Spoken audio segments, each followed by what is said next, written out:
Hi, I'm Maimon, and welcome back to one of my home improvement and DIY, Bob Villa, Woody Allen kind of video.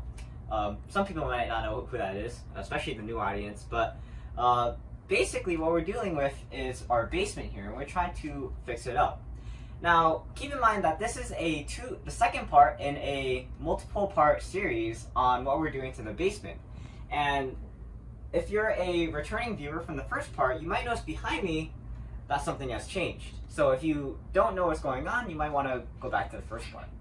But if you're a returning viewer, you might notice that the wall looks a different color. And that's because we actually stained it. I was gonna say varnished it, but really what we did was we took stain and painted it in order to basically make all that water damage that was on it pretty much invisible. I mean, compared to that, there's a huge difference. Alright, so getting back to the main topic at hand, the tiles. So as you can see down here, we've already have a backing board all the way in this, I'd say 10 by 10 feet area. And right now my dad and I are trying to figure out how exactly we're going to deal with the tiles. So while he's doing this, he's also trying to teach me the method to the madness that is tile laying.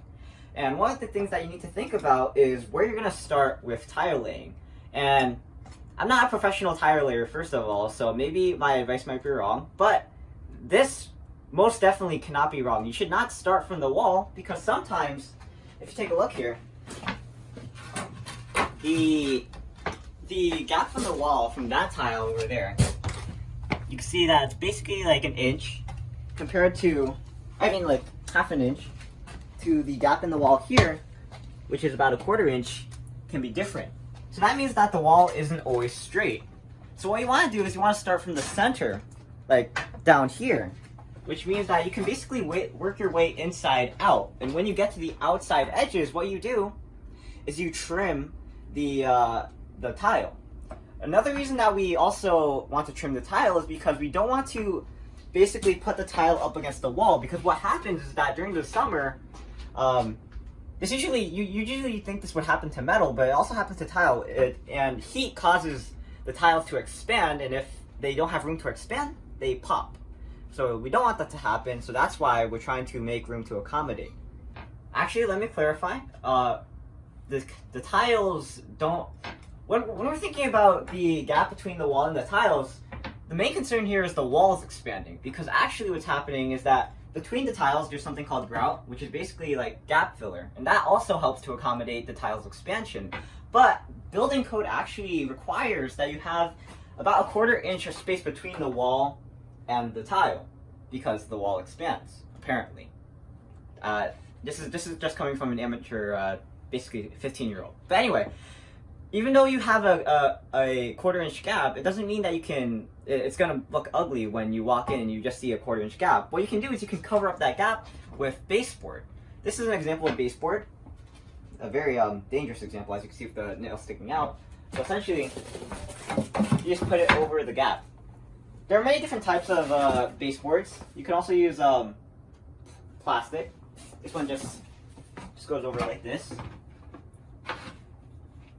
But after we move on from the baseboard, we're also going to try to cut the tiles to size, as I mentioned earlier. And in order to cut the tiles to size, sometimes you're going to have to cut strips off. For those, you'll need a special tool, but in our case, we have a professional tile cutter. In the future videos, I'll probably show you how to use a professional tile cutter from an amateur point of view. Alright, so furthermore about the tiles, the way that we can lay them out, well, you can actually lay them out however you want them. You can lay it out in a square pattern, a checkerboard pattern, or you can stagger them, just like this. What we're going for is, because this is the basement, it's not really a high visibility area, as opposed to our bathroom, which sees a lot of use. We have a special pattern for that, but in our case, we can just arrange it in squares. The thing is, we want this to be done fast, so that's probably the best way to do it. Doing square pattern is probably the fastest way, and you guys might know of the triangle. Basically, if you want something to be done, there are 3 things you have to think about: cheap, easy, and fast. If you get 2 of those done, you can't get the 3rd done. So what we're doing is we're getting something done cheap, These tiles are 49 cents per tile at Home Depot and 52 cents per tile at Lowe's. And we're also getting it done fast, but we're not getting it done easy. Wait. I guess you could say this is a bit hard, but actually no. Maybe we are getting all of them done. But it doesn't matter. Anyway, what we're doing is we're going to be laying this tile down in a square pattern. As you can see, we have the spacers here in order to space them out. What we're going to do is we're going to be setting some mortar. The mortar is for the tiles to stick, and then we're going to be putting some grout in between the gaps in order to fill it.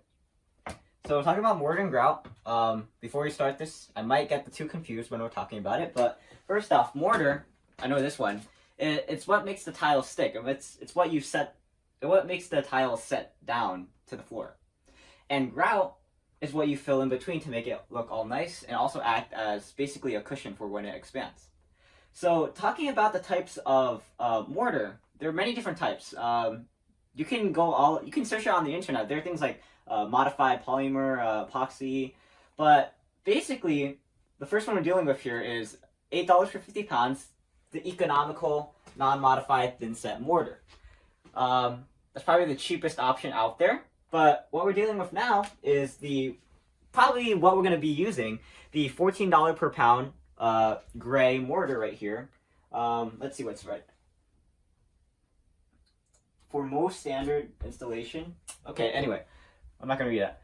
But we're going to be using this instead of the $8 per 50 pounds because since we're using cheap tile, what we want to do is we want to compromise for using cheap tile by using higher quality mortar so that we don't cheap out totally. We find that middle balance. Also, another thing about this mortar, you can also see when the recommended use is, depending on the size of the tile. So when it's 0 to 15 inches, which our tile is 1 square foot, it means that we should be able to use ceramic, what these tiles are. Alright, so actually, another thing about the cheap option, apparently it's for cement floors. Okay, so, I mean, technically you could see this as a cement floor, but really our house has a wooden subfloor, so this probably wouldn't be a good option. I mean, it's up to interpretation. Another thing is that if mortar usually takes around 1 to 2 days for it to totally set, but if you want to do it really fast, you probably want to use special blends, like, blended with, what did I say before? Polymer, epoxy, that kind of stuff. I'm not a professional. Keep that in mind. But in our case, we have a lot of time on our hands, so that means we can use all of this stuff.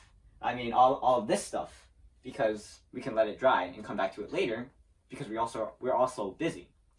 If you're doing a large job, maybe you want to do that thing that the mortar that dries in 6 hours, and then you can just go straight to grouting it.